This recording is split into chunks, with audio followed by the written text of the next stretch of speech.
Assalamualaikum warahmatullahi wabarakatuh. Om Swastiastu, Namo Buddhaya, salam kebajikan.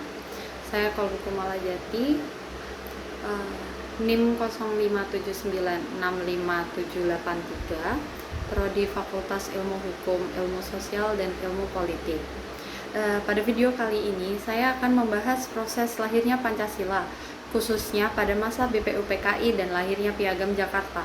Peristiwa ini menjadi bagian penting dalam sejarah Indonesia karena melalui proses inilah dasar negara Indonesia mulai dirumuskan oleh para pendiri bangsa.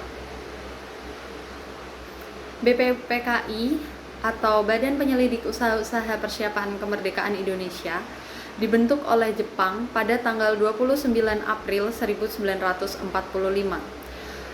Pembentukan BPUPKI ini bertujuan untuk mempersiapkan kemerdekaan Indonesia sekaligus menarik simpati rakyat Indonesia pada masa pendudukan Jepang.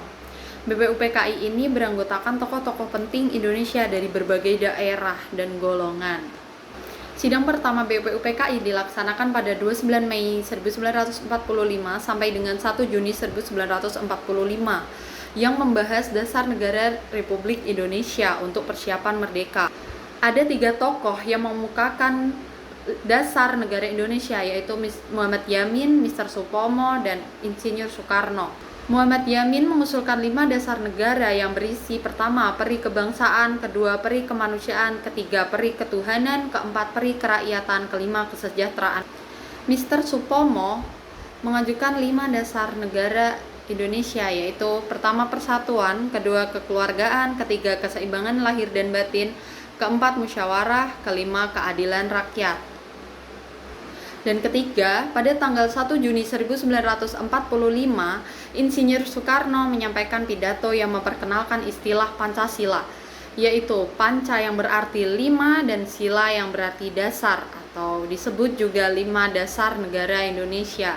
Isi rumusannya yaitu: pertama, kebangsaan Indonesia; kedua, internasionalisme atau peri kemanusiaan; ketiga, mufakat atau demokrasi; keempat, kesejahteraan sosial; kelima, ketuhanan yang Maha Esa. Pidato Insinyur Soekarno pada tanggal 1 Juni 1945 menjadi sangat penting karena untuk pertama kalinya istilah Pancasila lahir dan digunakan sebagai dasar negara Indonesia. Kemudian lahirnya Piagam Jakarta. Setelah sidang pertama BPUPKI, dibentuklah Panitia 9 yang terdiri dari tokoh nasional dan tokoh Islam. Panitia ini bertugas merumuskan dasar negara yang dapat diterima seluruh rakyat Indonesia. Hasil Panitia 9, yaitu pada tanggal 22 Juni 1945, lahirlah Piagam Jakarta yang akan menjadi naskah awal pembukaan Undang-Undang Dasar 1945. Dalam Piagam Jakarta terdapat rumusan sila pertama, yaitu ketuhanan dengan kewajiban menjalankan syariat Islam bagi pemeluk-pemeluknya. Tetapi demi menjaga persatuan kebangsaan Indonesia yang terdiri dari berbagai ras, suku, agama, dan daerah, para tokoh nasional bangsa memilih mengutamakan persatuan nasional dibandingkan kepentingan golongan dan berubah menjadi ketuhanan yang Maha Esa dan disahkan, dan ini terjadi sebelum disahkannya PPKI pada tanggal 18 Agustus 1045.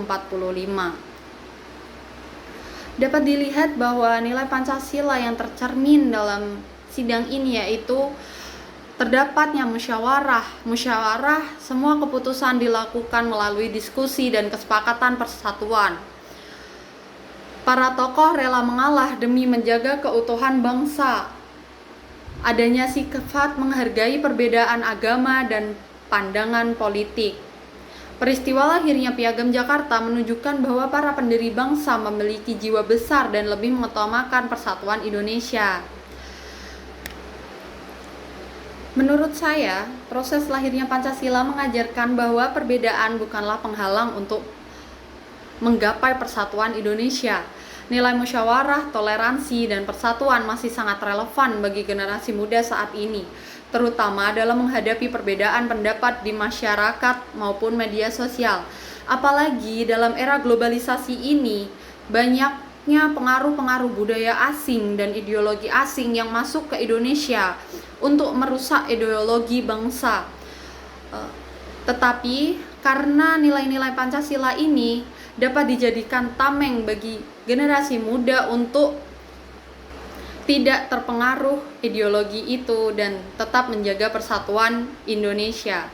Karena itu, sebagai generasi muda, kita harus menjaga nilai-nilai Pancasila agar persatuan di Indonesia akan menjadi kuat, lebih kuat, dan saling menghormati satu sama lain. Terima kasih. Sekian, wassalamualaikum warahmatullahi wabarakatuh.